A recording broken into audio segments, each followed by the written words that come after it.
This we do in detail in Bhagavad Gita, but I'll give you a little snippet. This is relevant for all of us. How do I do my action without getting attached to it, without developing a raga or a dvesha? Yeah? Every action can be done like a witness or like a total involvement as a player. When you are playing, what happens? You're totally attached to it. When you separate yourself out, yeah, and observe, oh, I am not the body, I have a body. I am not the mind, I have a tool called the mind. I am not the intellect. It's the intellect that came up with this logic, he is doing wrong and she is doing right. I am not the intellect, I have a tool called the intellect. I am not the memory, and above all, I am not that ego that is getting attached in this particular whatever WCF or that organization. Ego was not meant for this reason. Let me take a step back.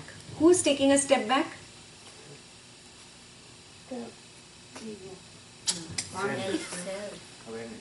The self, the Purusha, the conscious, that self, that has to take a step back, yeah, and play this like a game. Just observe, witness, yeah.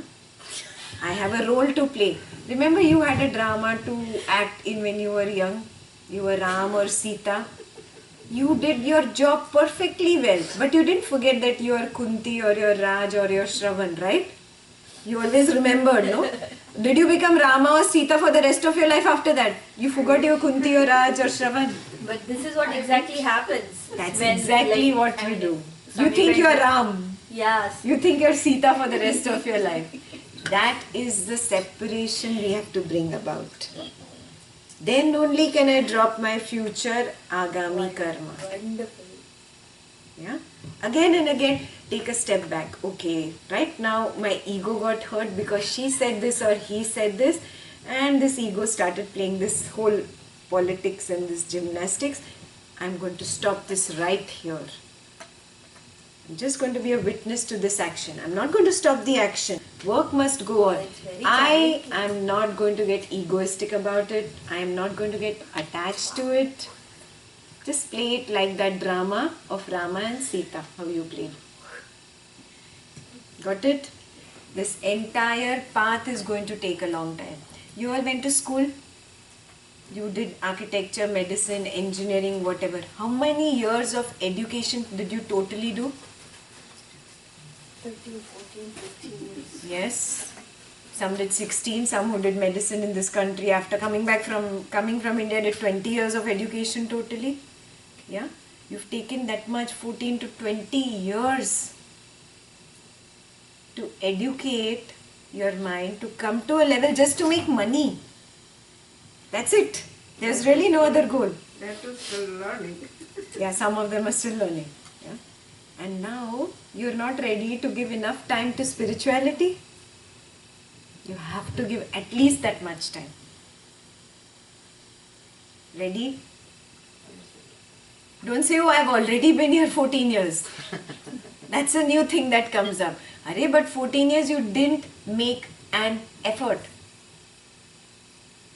Only at the conscious level you were educating yourself intellectually. There was no application. Are you getting it? Again, if you drop the application, what will happen? You will come back to square one. Are you seeing this? The application is important, not learning all Patanjali Sutras by heart. That is not the point.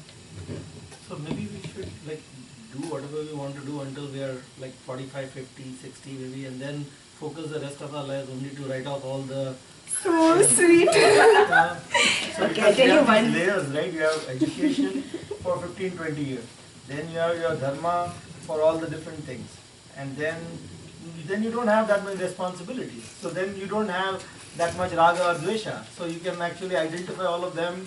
So maybe that's why people get into spirituality later part of But their that's life. the exact thing. Like you're in IT. Both of you answer. Are you in IT? Yeah. In IT, there's I'm an an old. accountant, actually. Okay, there's an old But thing he called a understands. waterfall. There's a waterfall concept, right? You do everything, requirements, and then this and this. But what is the new thing? Agile. Agile is iterative. everything happens in a 2 week sprint. Gotta be agile. Only IT people understood, I know that. You know, this is the best example I've ever heard. Aditya, hats off. So I have a question for Shruti. You were nodding your head when he was asking his question. Why? I was shaking my head because that's not how you're supposed to do it. Can you enlighten us how you're supposed to do it? I think you have a better perspective than any of us here.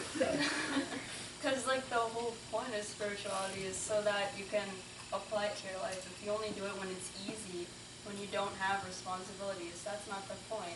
The point when you actually learn it is when you're able to apply it when things aren't going your way, when you have responsibilities and when you're busy. The child teaches the parent. For people on Hangout, Shruti, how old are you? 16. You just got that education from a 16-year-old. Yes? Yeah, this was very wrong in our understanding that I will start spirituality when I am 50 years old, 60 years old. This has to be erased. When you're 50 and 60, your mind is not smart enough to absorb this knowledge. Your body is not strong enough to sit through this kind of tapas and meditation long enough. Yeah? It's like preparing for marathon at the age of 60. Yeah, what's the point? Yeah. You've lost all that vigor, that strength which you could have done earlier on in life. And also you don't know if you're going to reach that age. Exactly. You may never reach 50, you may be done before when you are in mid-30s, 40s, Absolutely, absolutely. So never wait. How do you, when you have to live in this world, when you're living in a corporate world and the spirituality, they both don't go together, I mean, which path do you pick up that time, Again, I just answered it, no? Separate yourself from it and do it like just a role that I have to play. Really, this is a role. You think in this body you have been forever? No, you had some other role before. 20 years, 30 years, 40 years, 50 years, 60 years ago, you were in some other role. And you don't know 20, 30, 40, 60 years from now you will be in another role. The role keeps changing. This body is not I. It's only a role I am playing. The role keeps changing. Recognize this. Life is not just those 80, 90, 100 years that you live. Life is a series of birth and then death happens. Again there is a birth, again there is a death. Again there is a birth, again there is a death. Again there is a birth, again there is death.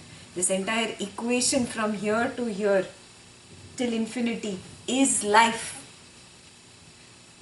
Birth is not life. Birth is just birth of this body. I am not this body. It's only a role I have to play. When you recognize this, there will not be any major attachments in life. Very easily you just go through life. One play, okay, you want this, chal take this. You don't want this, okay, let's not do this. Everything will be very easy. Life becomes easy for a person who is constantly in the moment, who drops raga and dvesha and becomes hollow like a flute. Only when you are hollow like a flute can the music play through you. God can play His music only if you are hollow like a flute. If you are really stiff and consolidated and jammed with ragas and dveshas and hatred and fear, how can that music play through you? It's impossible. Become hollow, guys. Become like a flute and then see that music play through you. It's very easy. The only thing you have to drop is the ego, the false identification either with the mind or the intellect or with the memory or with this body. Drop this false identification with all these.